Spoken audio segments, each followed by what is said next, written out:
Welcome to the Story Expanded Edition. We continue our series walking through the Bible as a big story in 7 dramatic parts.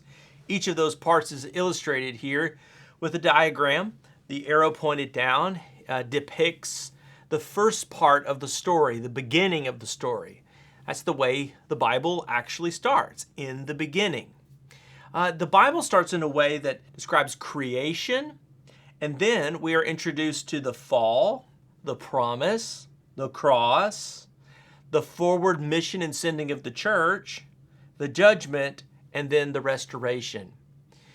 To back up now and to tell the story again and kind of review a little bit of where we've been on this journey so far, is we've already talked about these two, and today we're going to talk about this third one. We started by talking about how the Bible begins with a story. In the beginning, God created the heavens and the earth. The Bible begins by not just telling a story, though, it tells the story of the whole world. It tells the story of not just the world out there, but of our part in that story as well. And so in that sense, the Bible is actually a grand narrative or a meta narrative. It's not just a story, but it's the explanation of our story as well. It answers the big questions like, where did we come from? God created the heavens and the earth. Why are we here? Well, God made us and made us with purpose and design. And it also answers the big question of who am I? And we're told in the book of Genesis that God made us in his image. Human beings were put in this beautiful, perfect place called the Garden of Eden. Everything was great. But when we look at our world today, we know it doesn't look like that beautiful picture in the Garden of Eden. What went wrong? And that's what the X represents, because in Genesis chapter 3, Genesis 1 and 2 is the story of the creation. Genesis 3 is the story of the fall, or the rebellion that took place in the garden when a slithering snake came up to Eve and said, "Hey, did God say you really shouldn't eat from the tree? That if you eat of it, you're going to die? Are you surely really going to die?" And then, of course, Eve and Adam both eat the fruit that's forbidden, and they do disobey God, and they do rebel, and then they suddenly feel their shame and sin, and they cover themselves with leaves, and they hide from God, and already the brokenness of the rebellion starts to show itself. And God says, look, they can't have access to the tree of life, and human beings are kicked out of the beautiful garden into a life of hardship and toil. The earth is cursed by the judgment of God.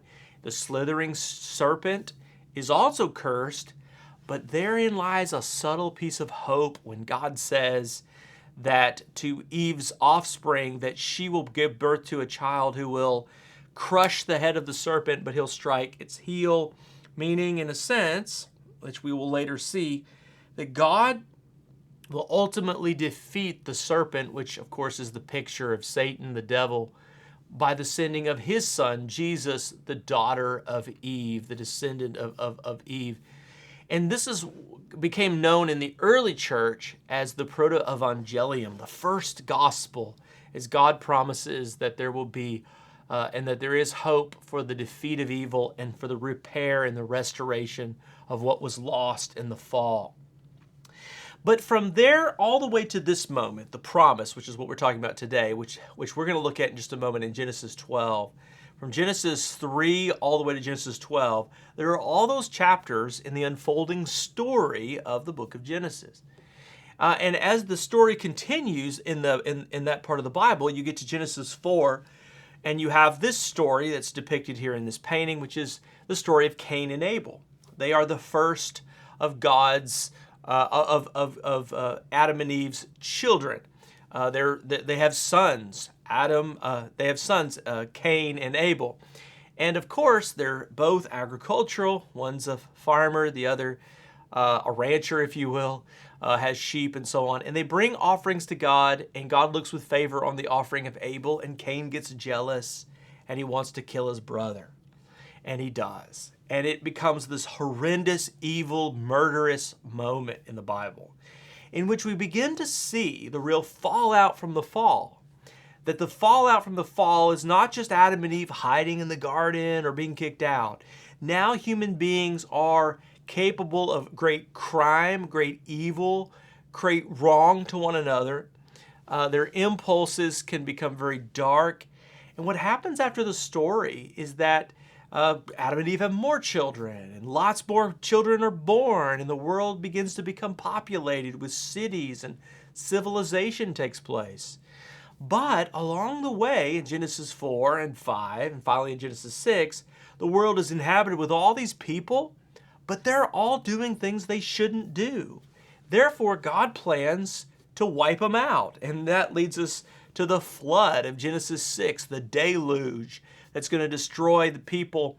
And then God's going to start over. Adam and Eve failed, so all right, Noah, it's your turn.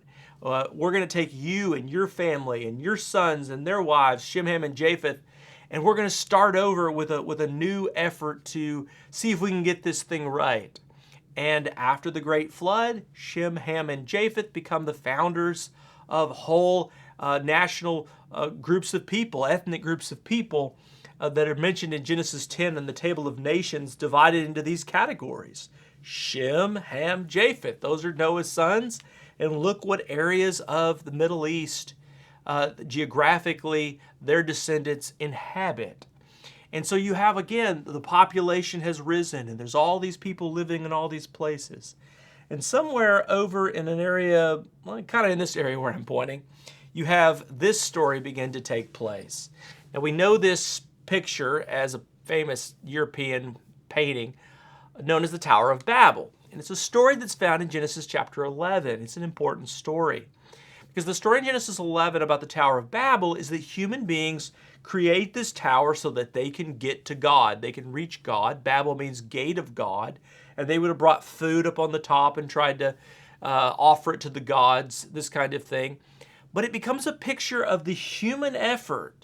Just like in the story of Genesis, when the serpent tempted Adam and Eve, you'll be like God. You will know good and evil. It's still an attempt of human beings to rise to sort of become immortal gods. And God thwarts this effort by causing them to speak different languages. And so they divide up into different groups, and they're not able to finish the project. If you were to go to the Middle East today, if you go to southern Iraq, for example, you would see this and similar things like it. They're called ziggurats. This is just the base of what was once a bigger tower that looked probably more something like this. This is an artist's reconstruction of it, but to go back to it. A few years ago, many nations in the world gathered in a great war in Iraq. You'll remember this great Iraqi war. And when they were pushing through the southern part of Iraq, what used to be called Babylon, I heard stories from people that I know that were in the military about seeing these things. They saw some of these ziggurats, and they had really amazing stories to kind of share. A few years ago, I had a student in one of my classes I teach at the seminary, and she told me about going and seeing these things and how amazing it was. Well, these are real things and real places, and people really did do this kind of stuff. And it's against the backdrop of this kind of story, all of this lies, what we're talking about today, which is called the promise. Now, the promise is the forward arrow. A promise is more than just the idea of I hope something's going to happen. This is the promise that God will make. And the insurance policy is that God's going to deliver on it because he's God. This happens in Genesis 12, but I want to back up to a few verses earlier in Genesis 11 and tell you about what happened after the Tower of Babel event. In Genesis 11, verse 10, it says, "This is the account of Shem's family line." Recognize the name Shem? You probably do because we just talked about it, right? Shem is one of the sons of Noah. And so this is the account of Shem's family. And it goes through and says, 2 years after the flood, when Shem was 100 years old, he became the father of, and it goes through a litany of his family line. It tells a story, a kind of biography of their family line. And it goes on until you get to verse 27, and it introduces a new character. In verse 27, it says, "Now this is the account of Terah's family line. So you go down through the line of Shem and you get all the way to this, and it's the account of Terah's family line. This is what it says. Terah became the father of Abram. Now we generally know him by another name, Abraham. He is first named Abram, and then later his name is changed by God to Abraham. Same person, different names used in the Bible with purpose and meaning.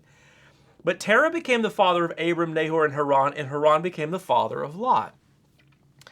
Now what we have here, again, is this is an account of, is language about a story. And it's telling us the story of Abram. It's telling us the story of what God is about to do in the life of this one particular person and make a particular promise that's going to have huge and far-reaching implications, not only for him, but indeed for the whole world. Well, in verse 28, it says, while his father Terah was still alive, Haran died in the Ur of the Chaldeans in the land of his birth. I'm going to show you a map in just a moment, and you're going to see where Ur of the Chaldeans is, but I'll just tell you, it's in that same place where the ziggurats were found in southern Iraq, in old Babylonia. Verse 29 says, Abram and Nahor both married, and the name of Abram's wife was Sarai. Now, you know her by the name Sarah, but before it was Sarah, it was Sarai. And the name of Nahor's wife was Milcah, and she was the daughter of Haran, the father of both Milcah and Iscah. Now Sarai was childless because she was not able to conceive. Now when it says this in the book of Genesis, it is introducing something really important. You know, if anytime you hear a really good story, you often hear the introduction as, here are the characters, there's this person, this person, this person, and then you're told about the problem. And this is what really gets our attention. Well, this is the problem. The problem for the next several chapters in the book of Genesis is that Sarai, or later Sarah, is childless. And it's going to be a problem because God is going to make an incredible promise related both to him and her of having children. But the problem is she doesn't have any children. And then it says this, Terah took his son Abram, his grandson Lot of Haran, and his daughter-in-law Sarai, the wife of his son Abram. And together they set out from the Ur of the Chaldeans to go to Canaan. Now, if you don't know the name Canaan, that's Israel, or what some people call Palestine. It's the Holy Land, the Promised Land. They were going there, but that's not where they ended up. He says when they got to Haran, they settled there. And then it says Terah lived 205 years, and he died in Haran. Now let me show you what this looks like, okay? So they start down here in Ur of the Chaldeans, ancient Babylonia. Or it's actually, you can see it's actually ancient Samaria. And they travel up through the Mesopotamia. Mesopotamia, literally in Greek, Mesopotamia, Mesopotamic. Potomac is the word for river. Meso means in the midst of the river, the land in the midst of the river. Because these rivers are there, this area is very green. Everything here is desert, but this is green. So they call this the Fertile Crescent because it forms that crescent shape. Because it's in a land of deserts, it's a place that you could actually travel. If you had to go on a journey, you would travel this way because your flocks could eat and you would have access to water and other things along the way. It's also where cities and civilization develop all along this way. Well, they leave Ur of the Chaldeans and they travel up to this place, Haran. This is, I think, in modern Turkey. You could double check it on the map. It's kind of right on the border of Syria, Turkey. I think it's kind of right on the edge of that part of the world. And then, they stop there. And if it's interesting, Abram's father takes them this far, planning to take them this far, but he stays here. They stay there until he dies. And then the story picks up from there on to what happens here. And that's where I want us to kind of pick up now by looking squarely at the person of Abraham, okay? So the story now is all about Abram or Abraham. He's depicted sometimes in paintings like this, very wise, very elderly, very... this picture kind of communicates to me like this man who has this great wisdom. He's in Scripture. He's known as a man of great faith. But his faith is in God, and particularly in that God speaks to him and he trusts God, and he does what God tells him to do. And this is what God says to him. This is God's promise to Abraham. The Lord said to Abram, Genesis 12:1, "Go from your country, your people, your father's household to the land I'll show you." What's interesting in this? Go from your country, your people, to the land I'll show you. Abraham was kind of the first missionary. He was called to leave one particular place and go to another particular place to accomplish a mission for God. Go, God says, go and do this. Do this thing that I want you to do. And so this is what God wants him to do. He wants him to leave Haran and to travel to Canaan, or what we might call the Promised Land. Eventually it's called Israel. By the way, I'll tell you why it's called Israel in just a moment. But this is the journey they go on. Now, Abram or Abraham is sometimes depicted also like this, because Abram will eventually be called Abraham, the father of many nations. He'll have many descendants, and this picture kind of communicates how he is, in fact, the one who so many different groups of people will eventually emanate from. But in all reality, this is an Iraqi man who is going to leave Iraq, as we also call it, and come to this promised land. So what is the promise that God makes to Abraham? Well, he tells him what to do, and then now he's going to tell him what the promise is. The Lord said, "Go from your country, your people, your father's household to the land I'll show you." And this is God's promise. Number one, I will make you into a great nation. Now just think about that. In order for Abraham to be a great nation, he'd have to have children, right? He doesn't have any children. He's childless. We already told that. So this is already a bit of a problem, right? And then he says this, "And I will bless you, and I will make your name great." So great nation, bless you, name great, and you will be a blessing. In fact, he goes on to say, "And I will bless those who bless you. Whoever curses you, I'll curse, and all people on earth will be blessed through you." But let's just take those four things at first. I will make you into a great nation. He doesn't have any children, but somehow God is going to keep his promise in some miraculous way and do that. I will bless you. Blessing is an interesting word.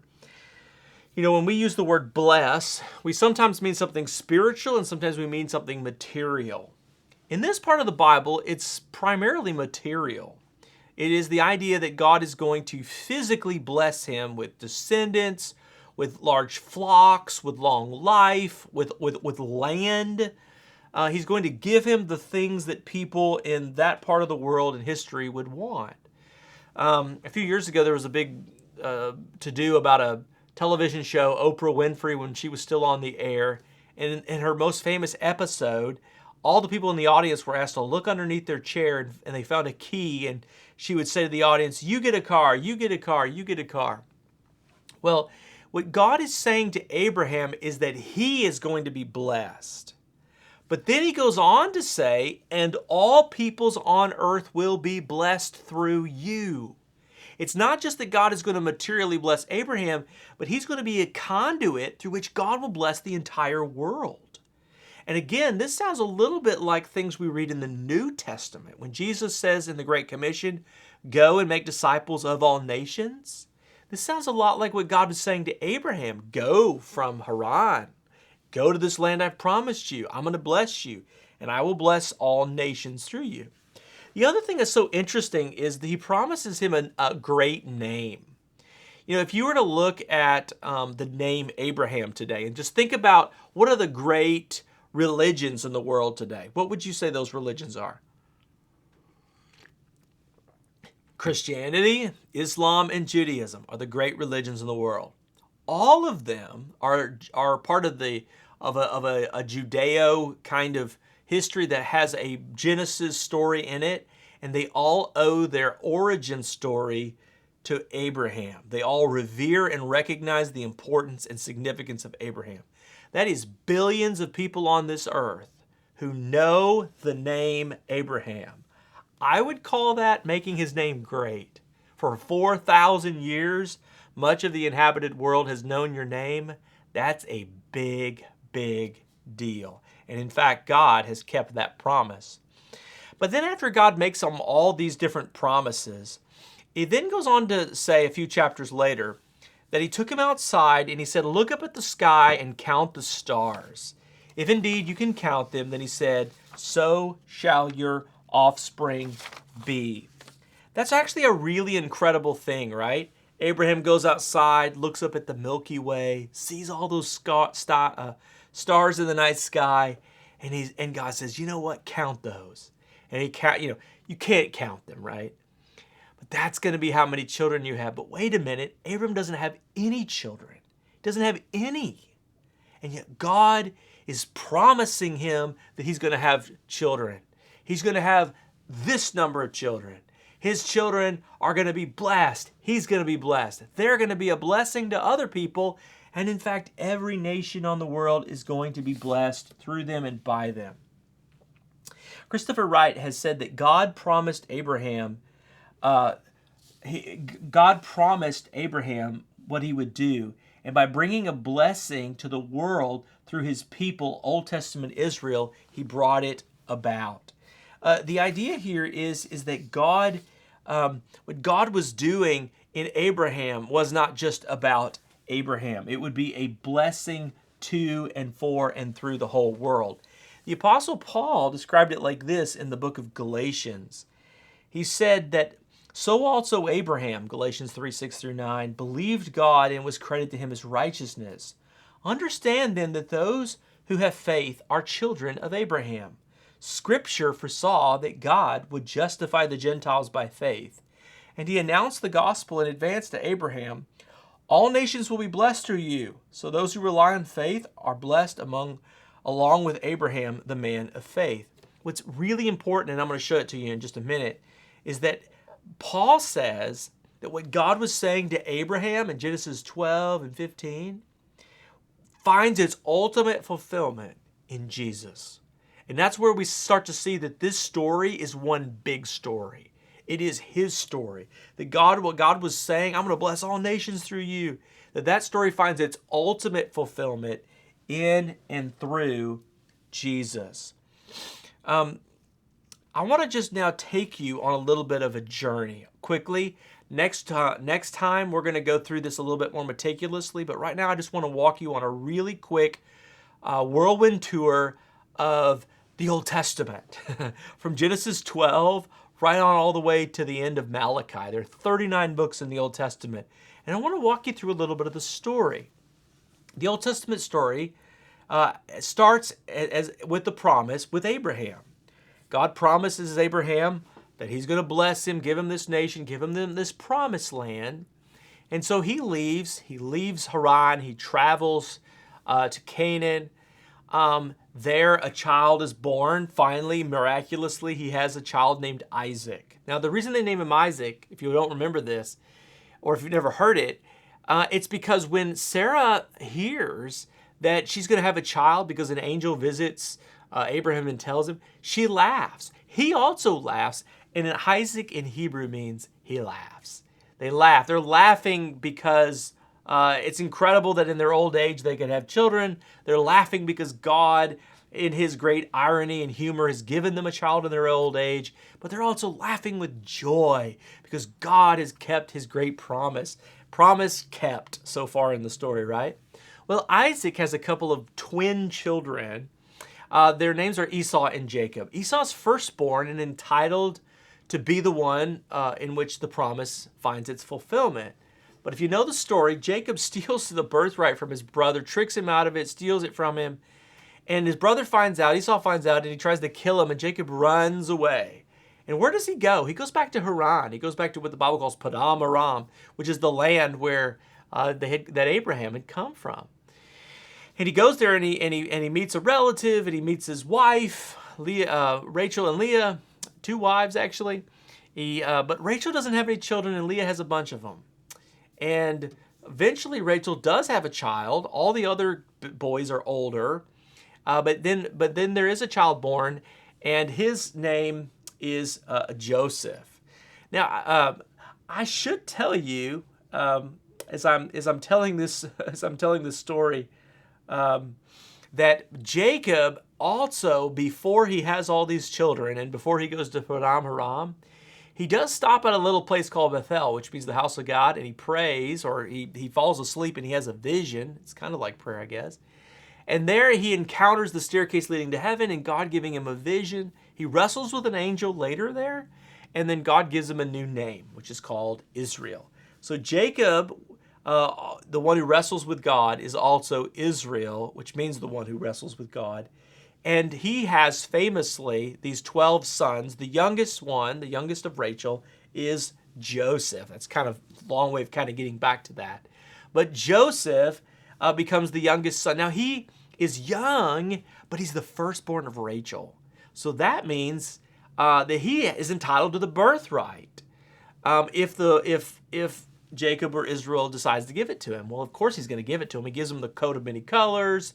He honors him. The brothers get jealous, throw him in a well, then sell him to slave traders in Egypt. And he goes and lives in Potiphar's house as a slave.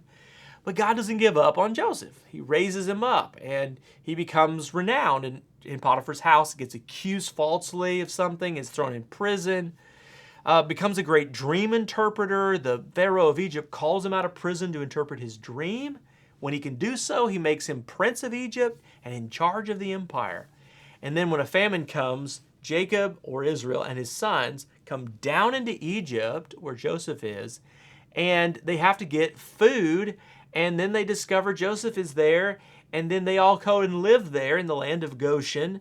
And that becomes where the descendants of Israel are, not just for a few years, but for 400 years. It's not long before a new Pharaoh comes, doesn't know about Jacob, doesn't know about Joseph, and they're all made into slaves. And so the Israelites become slaves living in the land of Egypt. So that leads to this guy named Moses, who is, of course, a child, first of all, put into the Nile River in a basket, rescued by the princess, who takes him, raises him in her own house, and makes him a prince of Egypt as well. And then later, he strikes an Egyptian, kills an Egyptian who's mistreating a Hebrew, and he goes and he lives in the desert, becomes a shepherd, is out with the sheep one day, sees a burning bush. God speaks to him, calls him, let my people go. Tells him to go to Pharaoh, say, let my people go. And Moses goes down into Egypt, tells Pharaoh that. 10 plagues later, he leads them out of Egypt through the Red Sea, and they're on their way, headed finally, after 400 years, to the Promised Land. But along the way, and out in the road out of, we go from Genesis to the book of Exodus that tells this story in the Old Testament. Exodus, ex-hadas in Greek, means the road out of. Along the way, they stop at Mount Sinai, where Moses had seen the burning bush, and they get the law, the covenant, the new relationship that exists between God's people and God. Stipulations are, do this, I bless you, don't, I curse you. And this is the story from Abraham all the way from Moses to Moses. Now, I want to give you the story again, but in maps. So let me drink some coffee, and then I'll walk you through it. Okay, so let's get started here. We start back with Abraham, okay? We just walked from Abraham to Moses. We're going to do it again, okay, but with maps. This is the call of Abraham. Remember, his father Terah lived here. He lived here down in Ur of the Chaldeans. They traveled to Haran, okay? Terah dies. They come into, Abraham's called by God, Genesis 12, comes into the land. He lives here, has Isaac, has Jacob, and then he has Jacob, and the story continues like that. Well, Jacob, the grandson of Abraham, also known as Israel, travels around, does the things that he does, has a son, of course, named Joseph, who's sold into slavery. And then this is the story of Joseph, how he starts here, how he ends up here, how his family, the rest of the Israelites, the sons of Israel, end up there. And then this is a map of the Exodus, the road out of. They're leaving Goshen, and they're making their journey toward the Promised Land.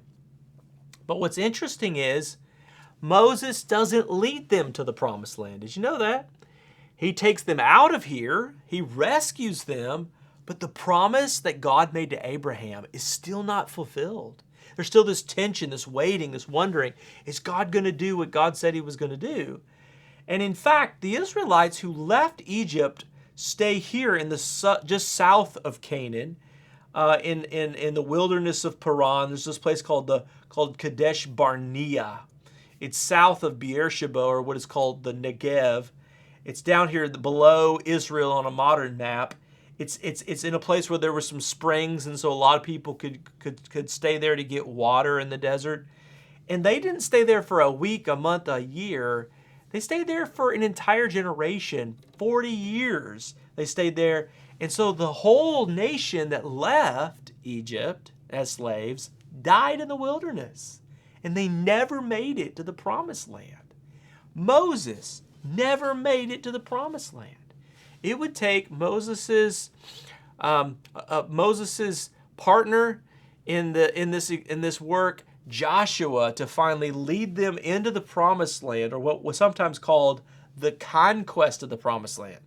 Because now going into the land with an entire nation would mean that you would have to capture cities and fortified areas in the land in order to obtain it. In other words, there had to be a war in order to actually obtain the promise that God made to Abraham. So again, there's this tension. Are they going to be able to do it? This topographical map shows the Dead Sea. This little blue line is the Jordan River that comes out of the Sea of Galilee. This is the land of Israel. This is modern-day Jordan. The Israelites, led by Joshua, were on this side of the Jordan River. They would cross and they would take Jericho. Remember, Joshua fit the battle of Jericho and the walls came tumbling down?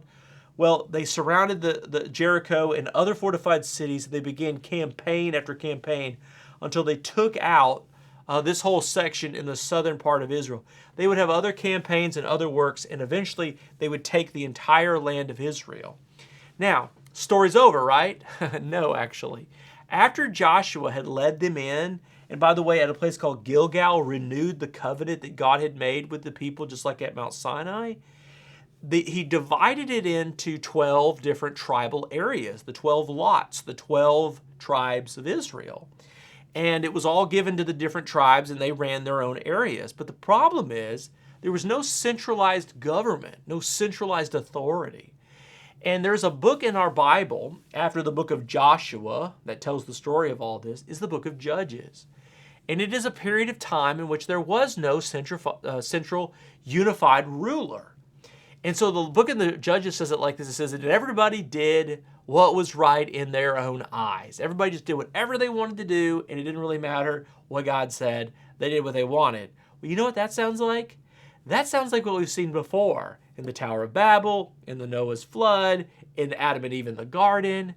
In other words, these Israelites who had just been liberated by God and delivered and renewed the covenant of Israel, and they were supposed to know and do all this stuff, guess what? They didn't. They messed up royally. In fact, royally is a good way to describe it, because what next happens for them is a period in the Israelite history called the monarchy. It's recorded in the books of 1st, 2nd Samuel, 1st, 2nd Kings, and 1st, 2nd Chronicles. What happens is there's no good leader, so a prophet named Samuel is called by God to anoint Saul as king of Israel. He's terrible at it, so he then anoints David as the new king of Israel. Eventually, David takes over, does a great job. He defeats all the enemies, he unifies the country, builds a capital city in Jerusalem. Everything is going great. It's the golden age of Israel's history. And then David makes a huge mistake. He commits adultery with one of his soldiers' wives, Bathsheba, murders her husband trying to cover it up, named Uriah, does a bunch of other really bad and stupid stuff. And the consequences are enormous for him and his family, and they will ultimately lead to the fact that after his son Solomon is king in a united empire, that after that, there is a divided kingdom. The kingdom will divide north and south. The southern part of the kingdom is Judah, and the northern part is Israel. In this map, you get a sense of the kingdom of David and Solomon just before the split. But what happens after the split, north and south, and again, this is found in the book of 1st and 2nd Kings, 1st and 2nd Chronicles.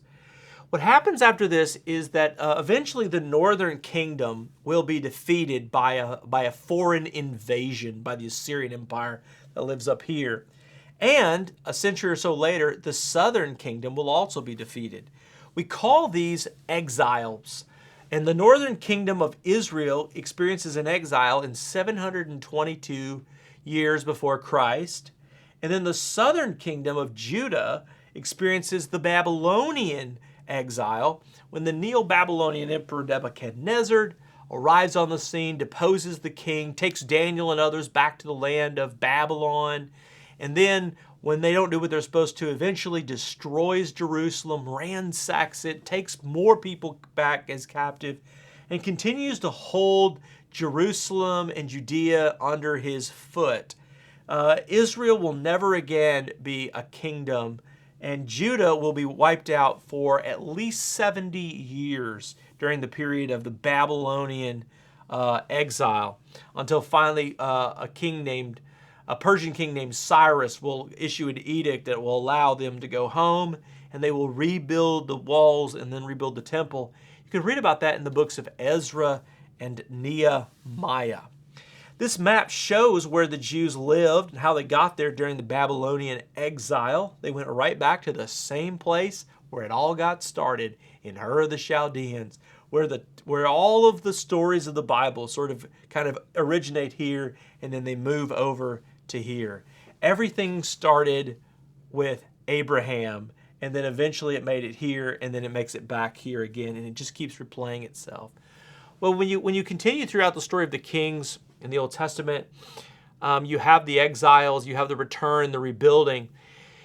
And this makes up part of the Old Testament we call the prophets. Isaiah, Jeremiah, and Ezekiel recount all the stories of this period. Then you have the minor prophets, there's 12 of them, and they also recount these stories during this period of time. The last of the prophets and the last of the 39 books of the Old Testament is the book of Malachi. It was written 400 years before the first book in the New Testament was written. 400 silent years between the Old and the New Testament. 400 years where the story was waiting to be completed. 400 years of uncertainty and wondering and wishing and hoping that God would finally and completely answer with the fulfillment of the promise that he made to Abraham. Had God forgotten what he said he was going to do? Not according to Paul in Galatians 3:6. Abraham believed God, and it was credited to him as righteousness. Understand then that those who have faith are children of Abraham. Scripture foresaw God would justify the Gentiles by faith, and he announced the gospel in advance to Abraham, quote, "All nations will be blessed through you." So those who rely on faith are blessed along with Abraham, the man of faith. In other words, Paul in Galatians says this story that starts here with Abraham will continue on until it finds its fulfillment in Jesus. Do you realize there's 2,000 years of history between those two moments? 2,000 incredible years of waiting and hoping and unfinished promises. And they're not in the land, they're slaves. And then they're in the land, but they don't actually own the land. There's no king. And then there is a king, but then they're doing things that they're not supposed to. And they keep falling short, just like Adam and Eve had done in the garden, and just like Noah's generation had done. In other words, the Bible is telling us this story about how human beings failed. Adam failed, Noah failed, Abraham failed.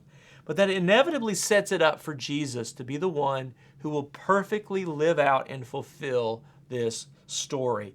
And he will become the means by which God finally puts things to right and also enables us to live right with him. But I'm getting a little bit ahead of myself in the story.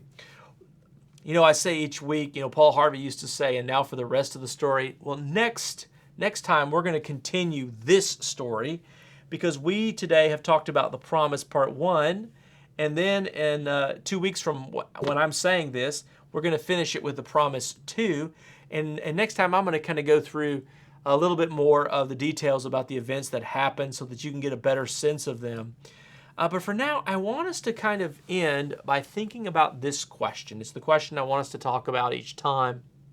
As we look at this story, This is the Bible as a story. This is his story. But the question is, where are you? What's your part in that story?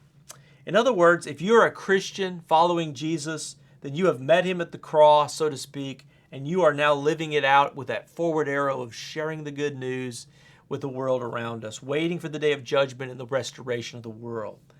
But if you're not yet a Christian, then you are somewhere on this side of the cross. You're at a place where God has made and created us good, but we've fallen and we have sinned and we're broken. But the good news is that God's not given up on us and there's hope. God wants us to be like Abraham, who had faith and put our faith in trust in Jesus. Where are you in the story is like what I'd like you to think about. And then we'll talk more about the story and the promise next time. I'll see you then.